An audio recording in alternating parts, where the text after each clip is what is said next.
नमस्कार, हमारे बीच में हैं आदरणीय डॉक्टर महेंद्र सिंह चौहान जी। दादा का परिचय चुराहट वालों के लिए कोई नया नहीं है। हमारी जैसी पीढ़ियां जो हैं तो बीत रही हैं, हमारे पिता लोगों की पीढ़ियां भी जो है तो दादा से बहुत पूर्ण परिचित है। व्यक्तिगत रूप से मैं विजय सिंह अगर जो अपनी बात करूं तो दादा का पहला स्पीच जब तिवारी कांग्रेस बनी थी और ग्वालियर में दाऊ साहब की एक बहुत बड़ी सभा थी, दादा उस मंच का संचालन कर रहे थे और दादा का वो शेर मुझे आज तक हूबहू याद है कि युवाओं को संबोधन करते हुए जब दादा ने एक शेर कहा था कि सागर को रोक सकता है, रवानी को रोक सकता है, किसकी मजाल है जो जवानी को रोक सकता है। वो शेर ऐसे जहन में बसा कि दादा का वो शेर कॉपी करके न जाने कितनी क्लैपिंग मैंने जो है तो अपने मंच संचालन में ली है। यहाँ दादा का आना युवाओं में एक जोश भर देने वाला कार्य करता है, क्योंकि चुराहट के लोग जब भी भोपाल गए हैं तो दादा से ऐसा रिश्ता रहा है कि बड़े खुल के अपनी अभिव्यक्ति व्यक्त कर देते हैं और जितना बन सका है। मैं समझता हूँ कि भोपाल में आदरणीय भैया के बाद अगर जो इस क्षेत्र की जनता को जो किसी से खुल के बोलने में अगर जो संकोच नहीं की है, कभी कभी तो मैं माफ़ी मांगते हुए भी ये कहना चाहता हूँ कि भैया से भी जो बात कहनी होती है लोग भैया से उतना खुल के नहीं कह पाते हैं, एक मर्यादा कह दीजिए या उनके व्यक्तिगत संस्कार। लेकिन दादा ने आम चुराहट के लोगों को इतना अपनत्वता से भर दिया है कि भैया से भी बात जो कहनी होती भैया दादा के माध्यम से। तो आज हमारे बीच में है, ये हम सबका सौभाग्य है कि इस बार का जो संचालन है चुनाव का आदरणीय डॉक्टर साहब संभाल रहे हैं और यही कारण है कि डॉक्टर साहब के आते ही विदिन 5 दिन के अंदर सारे चुराहट में एक आग सी लग गई है। हर वार्ड इतना एक्टिव हो गया है कि चुराहट के पहली बार ऐसा हुआ है कि 3 दिन के अंदर लगभग 15 के 15 वार्ड में बुलेटिन और पर्चे पहुंच चुके हैं। कार्यकर्ताओं में इतना जोश है कि वो ब्रश करके नाश्ता करे या ना करे, लेकिन दादा के एक आह्वान पे वो फिर से अपने अपने मिशन के लिए चल पड़ता है। कैसी रणनीति रहेगी आदरणीय दादा भाई, कुछ हम सबको मार्गदर्शन करें प्लीज़। रणनीति बहुत साफ है विजय कि हमें किसी भी तरह से अपने नेता के हाथ मजबूत करने हैं और 2018 में यहाँ के मतदाताओं से जो एक चूक हुई थी, एक भूल हुई थी, उसको दुरुस्त करना है। सवाल सिर्फ चुराहट या बिंद का नहीं है।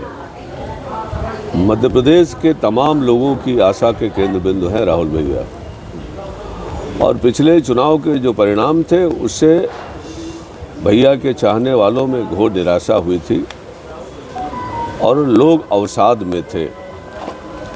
हम इस बार कोई भी रिस्क नहीं लेना चाहते और मुझे ये देखकर खुशी है कि चुराहट क्षेत्र के मतदाताओं ने इस चीज़ को महसूस किया है, यहाँ के नौजवानों ने इस चीज़ को महसूस किया है और लोगों में उत्साह है।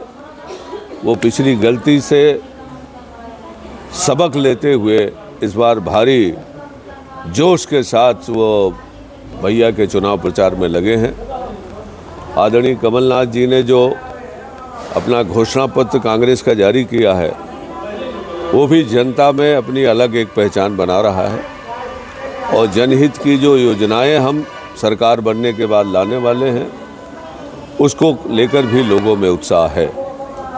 तो कमोबेश मुझे ये लगता है कि हम भारी मतों से जीतने की ओर बढ़ रहे हैं और वैसे भी 5 साल का जो कार्यकाल चुराहट का रहा है भारतीय जनता पार्टी के विधायक का, उससे चारों तरफ असंतोष है।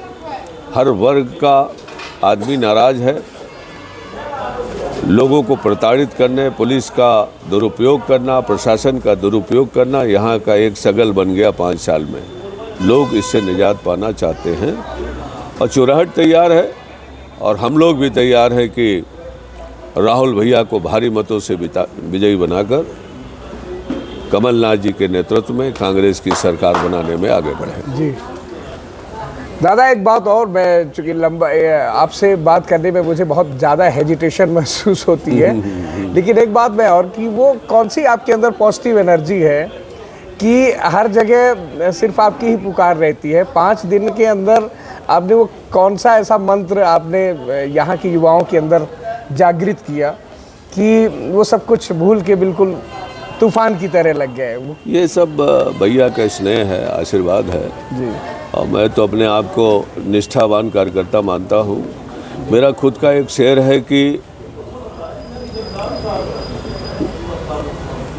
मैं अपने हिस्से का हक अदा कर रहा हूँ, मैं अपने हिस्से का हक अदा कर रहा हूँ, वफादार हूँ, वफा कर रहा हूँ। क्या बात। मैं मानकर चलता हूँ कि मेरे अंदर जो ऊर्जा है, मुझ में जो थोड़ी प्रबंधन की समझ है, जो भी हमने थोड़ा बहुत सीखा है, हमने दाऊद साहब से सीखा है, भैया से सीखा है। तो तेरा तुझको अर्पण। मैं भी टिकट की दौड़ में था, टिकट नहीं मिला, भैया ने प्रयास किया, लेकिन विधि का लिखा कुमेटन हरा, भाग्य में नहीं था, टिकट नहीं मिला।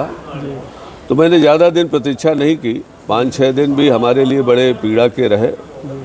एक छटपटाहट थी कि कब मैं चुरहट जाऊं और भैया के चुनाव प्रबंधन में अपनी भागीदारी अदा करूं।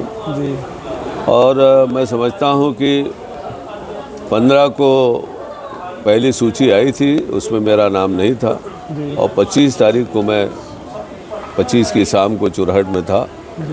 और यहाँ आके मुझे अपने उस पीड़ा और उस एहसास को भूलने में भी मदद मिली जब पुराने लोगों से मिले, बड़े गर्मजोशी से हमारा स्वागत किया। और मैं भाग्यशाली मानता हूँ कि चुरहट दाऊ साहब की कर्मभूमि है, दाऊ की बात भैया की कर्मभूमि है। यहाँ के लोग बेपनाह स्नेह करते हैं, प्यार करते हैं, हम पे भरोसा करते हैं। और मैं तो एक पुल की तरह काम करने का आदी रहा हूँ आप लोगों के बीच में और भैया के बीच में।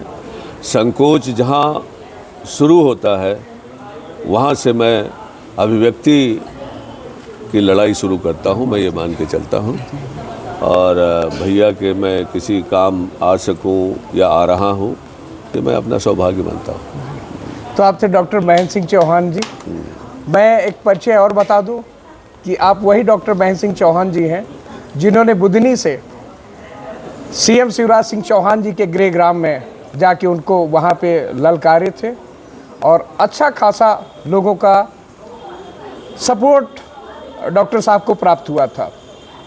यहाँ सबसे बड़ी बात जो मैं अपनी अल्प बुद्धि में समझ पा रहा हूँ कि लोग 2 साल, 4 साल, 6 साल जुड़ने के बाद और महज कुछ स्वार्थ की वजह से रास्ते लोग बदल देते।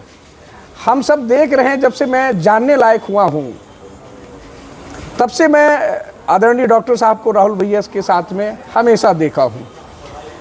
काश वफादारी नापने का कोई पैमाना होता और उस पैमाने पे अगर जो डॉक्टर साहब को खड़ा किया जाता तो पैमाना नापने वाला विस्फोट कर जाता। ऐसे हैं हमारे आदरणीय डॉक्टर महेंद्र सिंह चौहान जी। बहुत बहुत धन्यवाद आदरणीय दादा भाई।